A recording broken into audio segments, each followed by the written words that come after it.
Prière, cheval. Alors.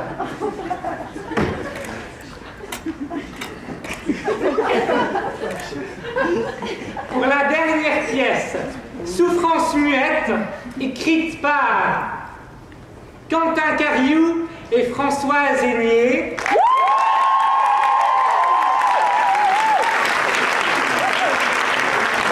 Mise en scène par Luc de Crépy et Alison Pardieu.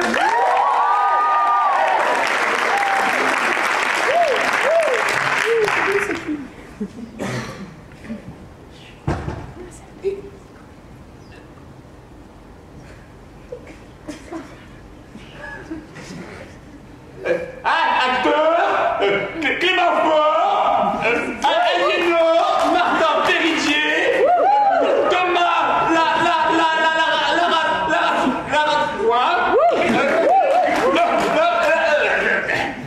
Laura Frédier, Marion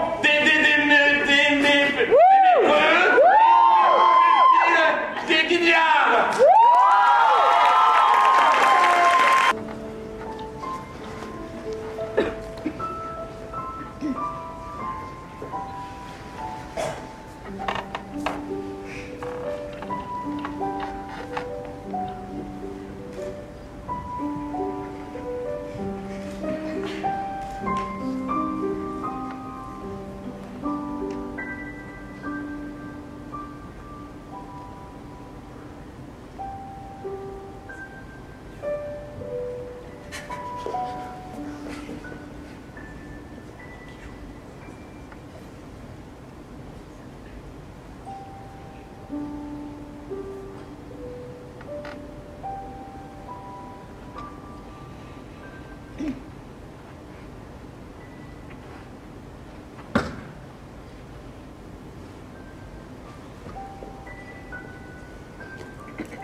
Ouh, c'est pas beau à voir.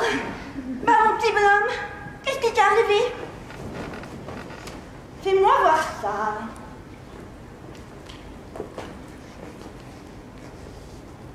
Ah ouais, il t'a pas loupé.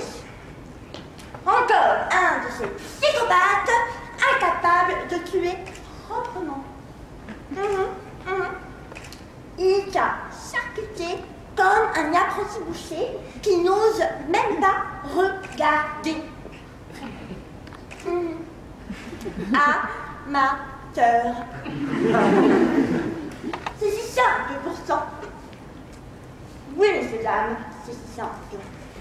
Il vous suffit, tout simplement, d'une élégante section des talons d'Achille N'importe quelle âme aiguisée sur la tête, William. Une fois la victime sur le sol, il suffit de planter la lame dans le nerf suprascapulaire, oui mais lame suprascapulaire, pour éviter toute riposte. Vous me suivez? Une fois la proie immobilisée, oui, immobilisée, il faut prendre cette même lame, viser entre la 3e et la 4e route, et percer le ventricule. Juste ici. Il suffit alors d'écouter la douce mélodie du dernier soupir. Il est mort.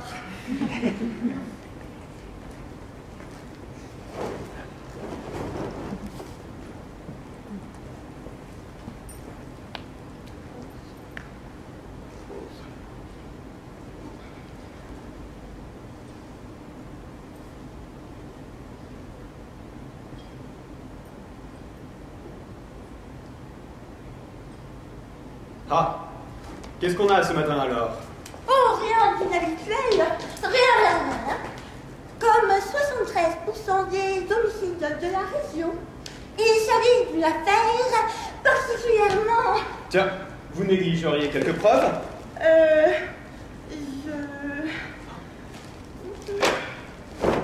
Ah, la mafia a encore frappé. Mais ces symboles ne sont pas des secrets pour moi. Je remarque une signature. Don Fortino, c'est ta dernière fois, tu m'entends? Je t'attraperai. Reconstitution. Bien, Fortino se tenait donc ici, à une distance respectueuse, et son gorille le tenait fermement pour éviter que la victime ne s'échappe. Mais ce gredin n'aurait pas voulu salir son beau costume blanc, mais il éprouve un plaisir sadique à l'idée de voir sa victime souffrir et mourir devant lui. Il aura même laissé croire qu'elle pouvait s'échapper avant de la battre de 3 balles dans le dos, comme à son habitude. Sans vouloir vous vexer, monsieur l'inspecteur, car vous m'avez l'air d'être un homme d'action. Cette affaire rassemble tous les éléments d'un crime passionnel. Qu'est-ce qu'elle fiche là, elle? Pourquoi ça m'incruste? Vous êtes enquêtatrice, peut-être? C'est bon, je m'en charge. Dites-moi, ma bonne dame, vous m'avez l'air très au fait de cette question, mais pourriez-vous me laisser faire mon travail, je vous en supplie? Gentleman comme vous êtes, vous me laisserez au moins feuilleter le carnet. Si cela peut prouver que j'ai tort, faites. Il y a des indices, cher monsieur, que même avec des pectoraux comme les autres, un homme comme vous le saurait voir, monsieur l'agent. On dit inspecteur! Inspecteur, c'est quand l'heure du goûter? Des traits pareils ne peuvent être que l'œuvre du dessin d'une femme. Sûrement la maîtresse de l'homme étendu par là-bas. Vous me suivez? Ah non, on s'en fiche.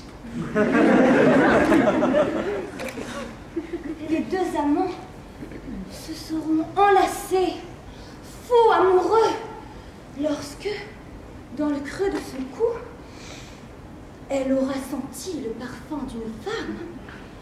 Et là...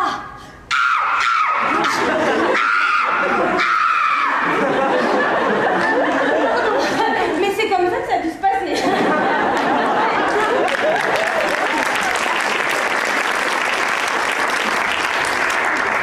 Syndrome classique de l'hystérique.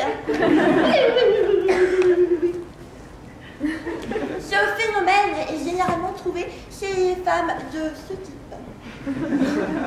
Comment s'explique-t-il?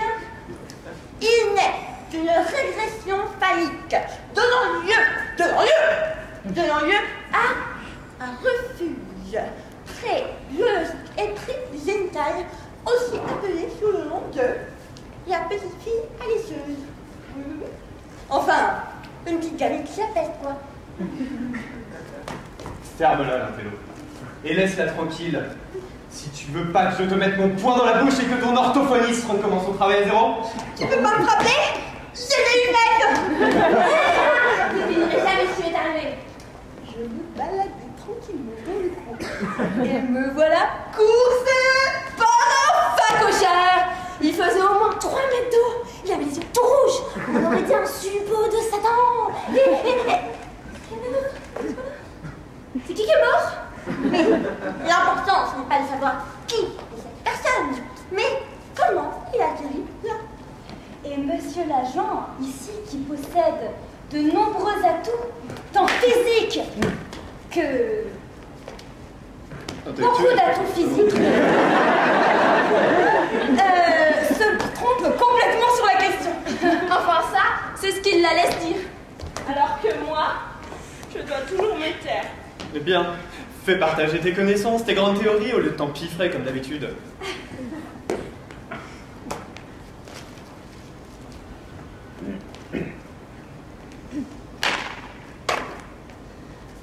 Là, une miette provenant d'un donut. Oui, c'est certain.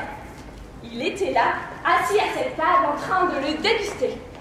Quand, soudainement, il envoya Bundog la cruche sur le chien, qui tomba. Le chien qui, de peur, mordit la victime. Eh bien, par réflexe, mordit le chien en retour. Le chien qui fonce sa tête la première dans le pot de fleurs. Dans l'imposante et massive armoire à couvert qui s'effleura, qui vacilla légèrement tellement elle était forte et musclée et tout, mais qui envoya néanmoins la fourchette en direction de la victime. Susnommée la fourchette qui alla transpercer allègrement son globe. Mort subite. Enfin voilà, ça reste une supposition. Oui, c'est une théorie. Super intéressante. Super.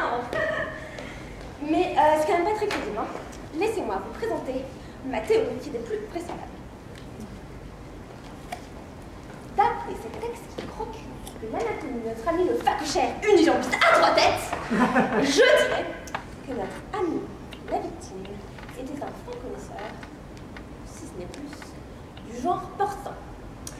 Peut-être qu'il était gérant d'une porcherie et que les cochons se sont révoltés contre la bouffe transgénique. Peut-être.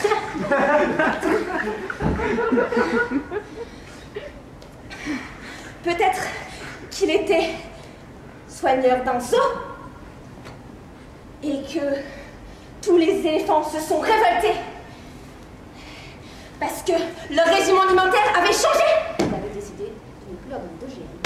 Et là, le lion, avec ses canines, a ouvert sa cage et tous les animaux se sont libérés. Et là, les perruches se sont mises à lâcher des plantes enflammées. La maladie s'est transposée aux moutons.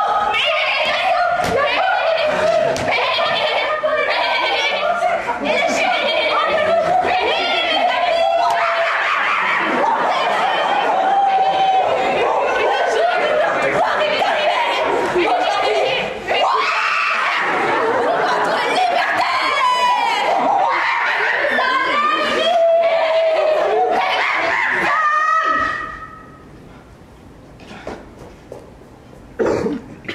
Écoute, Sam, je sais que tu es inquiet pour demain, mais il faut que tu dormes maintenant.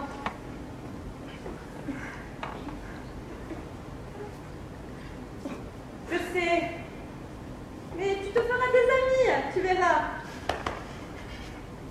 Tu n'es pas différent d'eux. Tu le sais, n'est-ce pas? Ce n'est qu'une rentrée. Tu ne vas pas en mourir. Allez, va te coucher maintenant. Mais avant, ramasse-moi tout ça. Tu tiens tant à garder tes histoires secrètes. Tu ferais mieux de faire attention à ne pas les laisser traîner.